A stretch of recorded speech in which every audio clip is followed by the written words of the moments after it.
ಹೇಳಿದ್ದಾರೆ. ಅಲ್ಲಿ ಸ್ವಾಮಿ ವಿವೇಕಾನಂದರು ಅತ್ಯಂತ ಪ್ರೇಮದಿಂದ ಸ್ವಾಮಿ ವಿರಜಾನಂದರನ್ನು ಛೇಡಿಸ್ತಾ ಇದ್ದಾರೆ. ಕೇಳ್ತಿದ್ದಾರೆ, ನೀನೆಷ್ಟು ತಡ ಮಾಡಿ ಬರುತ್ತಾ ಅಂತ ಕೇಳ್ತಿದ್ದಾರೆ. ಜೊತೆಯಲ್ಲಿ ಹೇಳ್ತಾರಂತೆ, ಓ ಬೇಗ ನಮಗೆ ಮುಖ ತಯಾರಿಸಿಕೊಡು ಅಂತ ಹೇಳಿದ್ದಾರಂತೆ.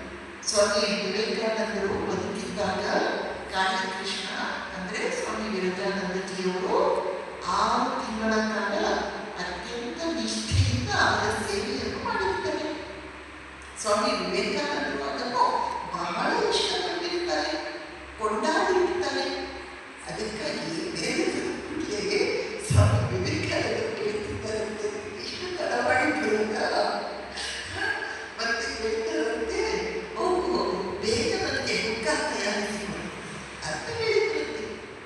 ಈ ಹಾಸ್ಯದ ಘಟನೆಯ ಮೂಲಕ ಸ್ವಾಮಿ ವೀರೇಶ್ವರಾನಂದಜಿಯವರು ಸ್ವಾಮಿ ಆತ್ಮಸ್ಥಾನಕರು ದುಃಖದಿಂದ ಹೊರಗೆ